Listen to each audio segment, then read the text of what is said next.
Welcome to Hardcore Craftlocked Challenge Episode 5, where we are trying to answer the question, can you beat Guild Wars 2's classic campaign without dying with only crafted gear? This is Trust Issues. Trust is a goblin who is convinced that anything not made by him is absolute trash. Either he makes it, or he breaks it. Last time we left off in a centaur camp in Gondaran Fields. We are level 53 in a level 29 area with level 45 armor, level 25 jewelry, and level 15 weapons. So, we hit with all the strength of a foam pool noodle, but we aren't in a high danger of being one-shot. We head west, carving our way out of the centaur camp, picking up some iron and opening up a nearby waypoint. Head into a cave past some trolls and slimes and grab a hero point in the back. We then head east to an Ascalon settlement and let Barbarian duel a bunch of guards in honorable combat to fill the local heart. We check the heart vendor for any good recipes, but it's all trash. Leave the town, still making sure to grab any resources we pass by and come across a Halloween event. I join in for some easy XP. I continue eastward and fight some pirates, making the world a better place. After filling the local heart, we check for anything good and find some rebreathers. A cruel reminder that we still can't find a recipe to craft any ourselves, but we trust our lung capacity more than we trust this shoddy engineering. We suddenly hear boss music and start stressing out a bit. Oh my god, why? And finally locate the source, a Scarlet brier invasion event. We join some other players in taking out a group of veteran mobs and receive a lot of loot for our troubles, including a present. This is a surprise tool that will wreck us later. We map out Vigil Keep and climb over the mountain to reach a fighting arena. We sign up for the fights and take on a bunch of veteran wasps to fill the local heart. While doing this, let's discuss how this gift from Scarlet works. When you open it, it blows up. It's a bomb, and immediately downstates you. Now, one of the last things I need to check off in the adventure guide is rallying from downstate.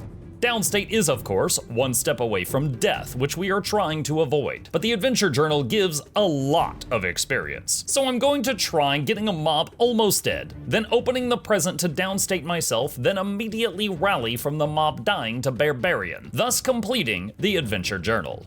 It's foolproof. I pull a Moa and let it get low, then open the present just as Barbarian opens a can of whoop-ass and deletes the Moa, which throws off my timing and leaves me on the ground after the bird dies. I bandage up to almost full health while sending Bear at another nearby Moa. I can still salvage this. I'll keep myself just barely downstate while the bear takes down this second bird, and I'll get the journal Wait, who is that? What are you doing? No, stop helping! Curse this nice community. Well, moving on then. I'm too scared to go downstate the normal way. We head south down the eastern wall of Gondaran Fields. Clear a road, destroy some Ettins, and enter some Dredge tunnels. We've heard they recently struck oil, and we're here to deliver some freedom. We've freedom enough of them to finish the heart and continue on, hitting the nearby waypoint. Now that we can come back here when we wish, it's time for some more crafting. I take the very expensive port back to Radasum and head to the Huntsman's Station. We process some rawhide leather, make some strings and staves, and craft a few bows for skill increases. We need some more scales to continue and pick some up from the trading post. I use them to make some precise inscriptions and use those to discover 3 torch recipes, pushing us a bit more. Heading back to the TP, we pick up some more claws, totems, and wood. Use these to discovery craft new shortbow recipes, pushing us up to 48. We're just short of skill 50 where we get more recipes, so I buy a few more copper to try and cross over this threshold. I salvage the stuff I've made so far to recycle some materials and make 3 greenwood warhorns with various stats to push over to 51. I am saddened to see that the new recipes at 50 still use copper. Let's see, bronze plated dowels. No, we're gonna need more copper? So we have to grab some more. I get a bit more copper and greenwood from the TP and use it to make a vital greenwood longbow, upping our current one to level 20. I then use the remaining materials to make a resilient greenwood harpoon gun, bumping its level up to 20. Helpful, but a far cry from our current level of 55. Buy another 150 green wood and copper ore from the TP. 150 that. Hey, 69, nice. Process the wood into planks and combine the copper with merchant-bought tin to make bronze. Use these materials to make a bunch of warhorns with various stats to push us up to skill level 75. This allows us to start processing soft wood into planks and iron ore into ingots. We immediately make a level 25 softwood longbow for another small increase in stats, followed by a softwood harpoon gun of the same level. We make a few more warhorns to push us over skill level 100. These unlock level 30 insignias, allowing us to make a level 30 longbow and harpoon gun. By the way, a soft harpoon doesn't sound very threatening. I look at my remaining gold, which is funding most of our materials at this point, and we have a whopping 1.8 gold remaining. I think I can squeeze out one more tier of upgrades before I go bankrupt. I have to pick up some more scales and fangs to continue, putting us down to 1 gold remaining. I process half the iron, but want to save some in case we need to make steel with it later. I make a bunch of pistols and am interrupted by my lovely wife bringing me chicken and rice, which wakes Chip up and he begins sniffing the air in a confused stupor. One more shortbow craft and we get pushed over 125 skill, getting the next tier of upgrades. I make 2 of the new hearty iron-plated inscriptions and craft a level 35 longbow and harpoon gun. Afterwards, we salvage all the other items we crafted today to recoup some materials, consume the luck, and clean up our bags. I restock on salvage kits and head back to Gondaran. I kill a few Ettins and hit level 57 and get a crafting bag. I've never before gotten excited about a crafting bag, but this challenge got me like, whoa, butter, yeah! Is it my birthday? We finish farming Ettins and fill the local heart and check the merchant for anything useful. It's all trash. We sell them some junk and continue. We help a Quaggan handle his anger management issues and beat the angry out of him. He is happy about this for some reason. Who hurt you, Quaggan? I swim out to an overturned boat and take out a pirate for a hero point. Then climb onto the island, which turns out to be a pirate base. I start culling their numbers because we live in a society and these guys are not helping. I find a silver elite which completely ignores the other pirates dying. I guess they owed him money. And gives me a jump scare by briefly charging at me and dropping meteors, ignoring Barbarian.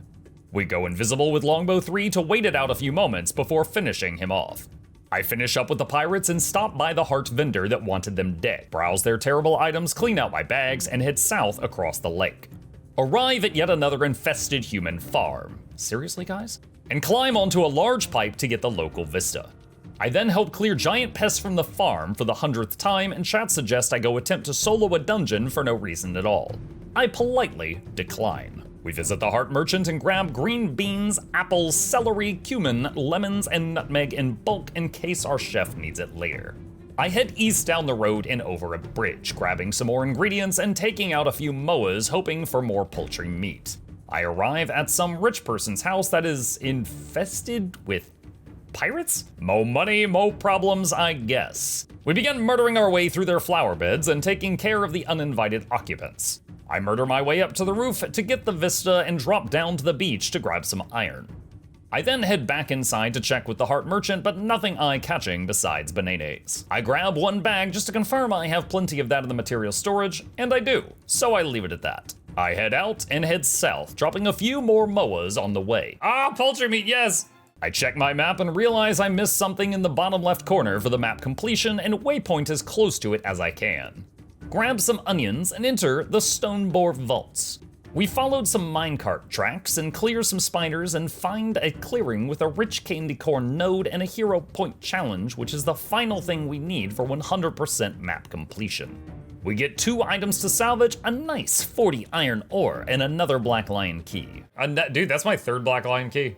We clean up our bags and head back to Radasum. I head into my home instance and meet with the orders to finally decide which one we're going to join. I choose the Order of Whispers simply because of chat chanting Tybalt constantly. I share a terrible Sylvari joke. How many Sylvari does it take to change a light bulb? 1. A word, Commander? Complain about how not OSHA approved the city is, trying to avoid the death traps everywhere, and trying to use the Black Lion key we just got, and then this happens. Oh, something gold, what is it? What is it? Faux fire dagger skin. What is that normally worth? I can't sell it because I'm on free to play. Dude, that's 24 gold! Oh my god! I can't sell it! That would make my life so, dude, do you know how much copper that is? That's a lot of copper. Some folks in my chat offered to buy it from me in a free-to-play friendly way by friending each other in mailing, but I know people would complain that I abused my power in the challenge, so I just set it in the bank for now to taunt me like the Green Goblin mask. We continue the next story step where we aim to broadcast Professor Gore's theory across the city. I'm given a stun gun to avoid unneeded casualties, but I use it wrong and stun them with a bear. I'm sure they'll make a full recovery. I knock out 2 peacekeepers and Barbarian jumps onto the console and begins activating the golems. Apparently he knows JavaScript. Batanga finishes reprogramming the golems as we take down the alerted guards and we run out mission successful. We salvage everything we were given because, as always, we make it or we break it. While doing this mission, we unlocked World v World and chat is saying I can get my Warclaw now. I'm near certain that is wrong and zone in and check the menus to confirm that I indeed cannot get a Warclaw with free-to-play at this time. We tidy our bags and head to Lion's Arch, which for some reason is made out of boats and is beautiful. We meet up with Zoja, Kaith, Logan, Ritlock, and Air, and the fact that they are so pissed off at each other makes so much more sense after reading the Destiny's Edge book. Highly recommend. We get yet another Black Lion key. Another Black Lion key! We head to the closest bank and grab a box to open. We get a vendor item worth of gold as well as another 2 gold item from a Halloween bag. I check my mail and get a very creepy letter from an Apple file. Hello, traveler. You don't know me, but I've been given to understand you have an interest in apples. You could say I'm an apple gourmet. I find that eating fresh fruit does a lot for the hearing. Why, an apple a day and you can hear whispers a mile away. In any case, if you're looking to order a bushel of apples, here's the address for my favorite fruit seller in Lion's Arch. He'll help you with everything you need. Sincerely, a friend. Destroy this letter. I don't know, eat it or something. Get creative. Nom nom nom nom nom. We head into the next story instance in Lion's Arch, where we meet Tybalt, who is clearly a very experienced member of the Order and our senpai. He chastises us for being stupid and takes us under his wing. I'm looking for my contact. A member of the Order. Apples for sale. Nothing but apples to see here, folks. What part of secret society wasn't explained to you? Always down initiate and pretend you're buying an apple. We watch a neat cutscene about the Order and head out. Back in modern Lion's Arch, we head over to the Leatherworker station, grab a rune of holding from the merchant, and discovery craft a larger invisible bag, replacing our old one. We need to find a few things to craft to get us up to 200 skill for the next tier. We craft some rejuvenating insignias and turn them into boots, gloves, mask, coat, and shoulder pads. This puts me at 199. One more. We make one more pair of boots and hit 200 skill, while chat says they feel bad for my editor. Poor Noxxi. Poor Noxxi. And Noxxi wants to be an editor. What do you mean poor Noxxi? Noxxi got bills? Well, no, like legitimately, when I met Noxxi, Noxxi was working in some factory in Hungary, and Noxxi was making videos as a hobby, and Noxxi posted on Twitter, I think it was like, hey, I would like to go full-time editing because I hate my job. And they're like, but I need customers to quit my job. And I was like, pick me, my lord. And they're like, why are you so excited? I'm like, because I've seen your videos. You're hilarious and you know what you're doing. I would like to be your first customer. And so we literally met by her yelling, someone hire me. I hate my freaking job. I want to be an editor. So no, there's no poor Noxxi here. Noxxi's Mux Lord, sure.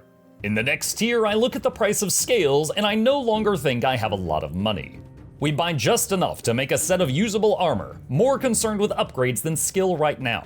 We also grab coarse leather from the trading post and cotton thread from the merchant. We process all of the leather into squares and make some embroidered insignias. This lets us discovery craft level 50 pants, coat, mask, gloves, and boots. We're down to 2.8 gold remaining. We head over to the Huntsman station and stop for 5 minutes to discuss what the hell this thing even is. I never understood that. Look at this thing. What is this? This is the Huntsman station. What am I looking at right here? I think it's a fancy lathe. Okay, I've seen these in wood shops. I don't see how. I mean, maybe, okay, maybe like, okay, I guess like you put a piece of wood in there and then you just hold the knife against it and it's spinning and then you get like an even cylinder or something. I don't know. Process a bunch of iron and make a few iron-plated dowels. Turn them into ravaging inscriptions and make a warhorn, pistol, shortbow, torch, and longbow. This pushes us to 151, which is perfect. We process some steel and buy one single claw from the trading post and use it to make a hunter's seasoned wood longbow and harpoon gun, going from items level 35 to 40 on our weapons. That done, we head out to Gondaran Fields and meet up with Tybalt. We're on a quest to find Princess What's-Her-Name. While questioning folks, we overhear some juicy gossip in the tavern. Tybalt says he can scare the pack animals to cause a distraction. I think this is a good idea until he throws a live grenade at them. While my jaw is still hanging open at this play, he charges inside and I follow him to get the information on our target. It is booby-trapped and we have to take down 2 elementals. This lead goes to a nearby pirate camp, one that I recently killed a great many people in. Because of this, Tybalt gets us disguises, but I get caught up in a drinking game. I act as obnoxious as possible to cause a distraction for Tybalt to find the princess. After drinking a Scientifically possible! amount of liquid and knocking out 3 opponents, Tybalt signals us that he found her. I drunkenly stagger after him like the expert secret agent I am. Boss, I don't know how much help I'm going to be on missing. And he takes us to a room where we are asked for a password. He provides this. Who did you say you were again, fella?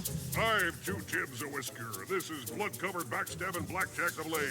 Yar. Raise the gross wooden... I'm blood-covered backstabbing Blackjack the Blade? The pirates are onto us, so we ditch disguises and fight for our life. They don't provide too much trouble, and we successfully get the hostage free. With this success under our belts, we head back to Lion's Arch. I throw up some cheap pirate ale, clean out my bags, and settle down for some well-deserved rest until the next episode of Craftlocked.